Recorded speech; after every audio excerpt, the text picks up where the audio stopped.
I'm Julia, and I am a midwifery student at the University of Nottingham. I'm going to take this off because otherwise I'm just going to hold on to it all the time.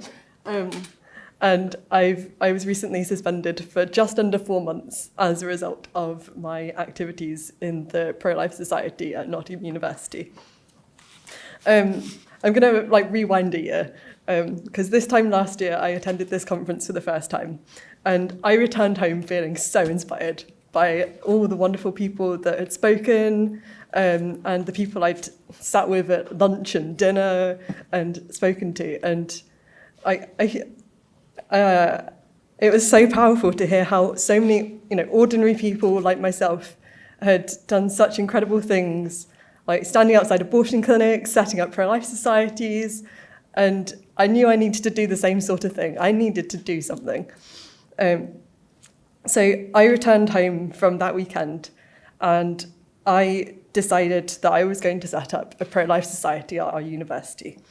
I gathered my friends, as one does, and formed a team, and we went about doing just that. Of course, setting a pro-life society comes with its difficulties.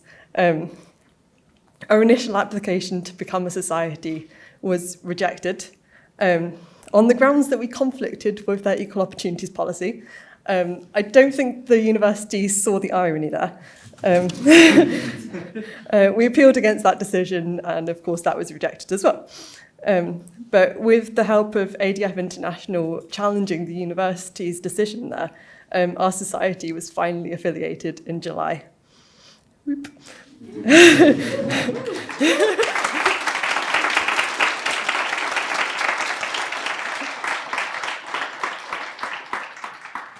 Thanks.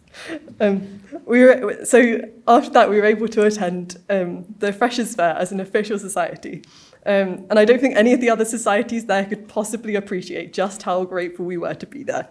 It was genuinely such a good day. We had so many people sign up for our society, and people coming up and being interested, a bit confused as to what Students for Life meant. Were you trying to be students for ever? What's going on?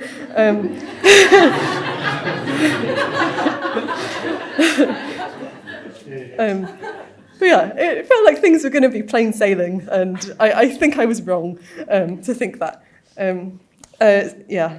3 days after the Freshers' Fair, I got a letter, a lovely letter, saying that I'd been suspended immediately from placement while an investigation into my fitness practice was to go underway. Of course, I was shocked. I wasn't expecting that. I had no prior warning or informal chats with my lecturers saying that something bad could happen if I set up a pro-life society as a student midwife. And I was a bit confused as well, because as far as I could tell, you had to do something pretty bad to be suspended immediately. And I didn't remember dropping any babies on placement, so... The extent of the reasoning I was given at the time was that the concerns were regarding my professional behaviour. After repeatedly asking for an explanation, it was slowly revealed that the reasons for my suspension centred on material we'd provided at the Freshers' Festival, as well as my public association with the Anti-Abortion Society. After agonisingly waiting for weeks, it was decided that my case would be taken to a Fitness to Practice committee. They had the power to exclude me from the university. To be clear, there are a few stages in a Fitness to Practice case before it reaches a Fitness to Practice committee, during which it could have been decided at any point to dismiss the case completely.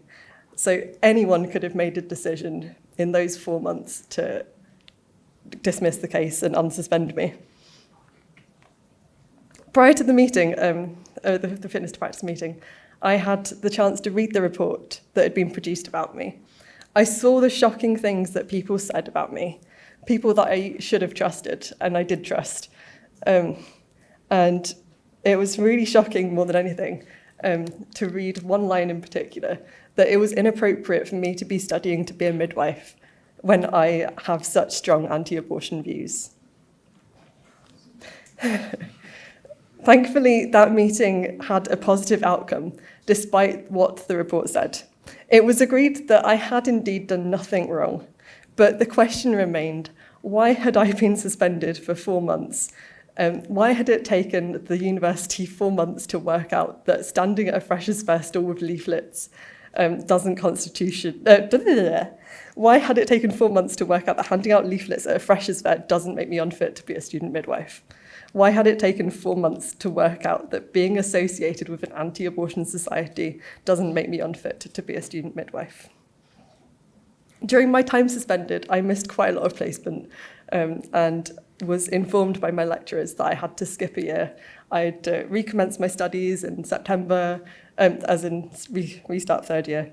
And I didn't want to do that, obviously.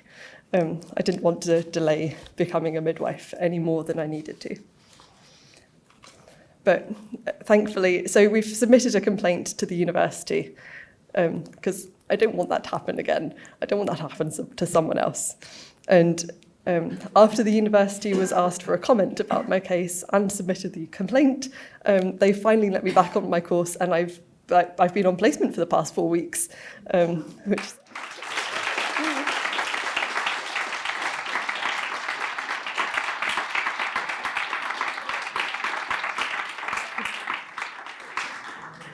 But yeah, of course I was really angry about what had been put through. I came out of that fitness to practice meeting, and David was delighted. David gave me a hug and was smiling, and I just couldn't speak because I was so angry. And it was 3 o'clock in the afternoon. He was like, "Should we go to the pub?" But I don't want to make you all disheartened. I think you should all know that. I would encourage anyone who's at a university that doesn't have a pro-life society, go speak to APS, form a society at your university, because it's the best thing that could possibly happen. And if you do, if anything goes wrong, you've got an army of people behind you and beside you, and you're fine. That's what I've experienced. So, yeah, thank you.